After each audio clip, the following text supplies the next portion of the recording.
ఇక పాలు పొంగించడం అయిపోయిన తర్వాత అయితే మధ్యాహ్నం వంట చేసుకుని తిని కొంచెం సేపు అయితే రెస్ట్ తీసుకున్నాం అనమాట. ఇక సామాన్లన్నీ అర్మాల్లోకి సర్దేసేసుకోవడానికి ఏదో నేను పైన యాక్షనే చేస్తున్నాను అనమాట. ఎందుకంటే ఎవరింట్లో వాళ్ళకే తెలుస్తుంది అనమాట ఏ వస్తువు ఎక్కడ పెట్టుకుంటే బాగుంటుందా అని చెప్పేసి.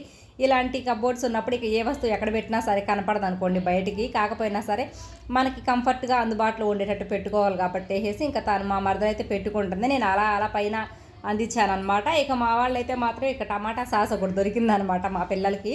ఇక అది పెట్టని గొడవ చేస్తుంటే ముగ్గురం అయితే నాకేమన్నమాట తినే అలవాటు లేదు మాకు ఈ సాసు. ఇక మా అమ్మ ఏం చేసిందంటే ఈ మధ్య కబ్బోర్డ్లోనే బాత్రూమ్ ఒకటి వస్తుంది కదా, ఇక అది చూసేసి కబ్బోర్డ్ బాత్రూమ్ 2 చేద్దామంటుంది అనమాట. కొంచెంసేపు దాన్ని అలా నవ్వుకున్నాం అనమాట. ఇక సాయంత్రం అయితే మా తమ్ముడైతే టిఫిన్ తెచ్చాడనమాట. బజ్జీలు, గారెలు, చిట్టి పునుగులు తెచ్చాడు. నాకు అసలు బజ్జీ నిజంగా నచ్చలేదు.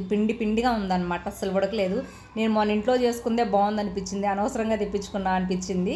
ఇకైతే రొయ్యల్లోనూ చికెన్ తెచ్చాడు అనమాట. ఇక సాయంత్రం వంటలోకి ఇంకైతే రొయ్యల్లో నుంచి మా మరదలైతే తీసేస్తుంది వేస్ట్ది. నేనైతే తీయని అలాగే ఉండేదాన్ని అనమాట. కాదు ఇది తీయాలని చెప్పేసి అది తిన్న ఫుడ్ అంతా ఇక్కడ ఉండిద్దని చెప్పింది అనమాట.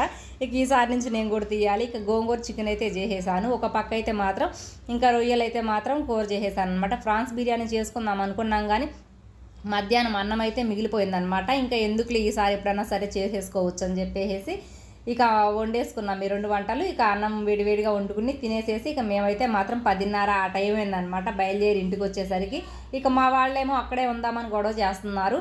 కానీ రేపు పొద్దున్నే స్కూల్ ఉంది కదా అని చెప్పేసి అయితే ఈసారి ఎప్పుడైనా రావచ్చులే అని చెప్పాను అనమాట. ఎందుకంటే ఇప్పుడు దగ్గరలోనే ఉన్నారు కాబట్టి మనకి ఇష్టమైనప్పుడు వెళ్ళొచ్చు రావచ్చు అనమాట. ఇబ్బంది అయితే ఏం లేదు. నిజానికి దగ్గరలో ఉంటే వెళ్ళొచ్చు అనుకుంటాం కానీ అసలు వెళ్ళబుద్ధి కాదనమాట. దూరంగా ఉంటేనే పద్దాకలు వెళ్ళాలనిపిస్తూ ఉండేది, చూడాలనిపిస్తూ ఉండేది. వీడియో లెక్చర్ సబ్స్క్రైబ్ చేసుకోండి.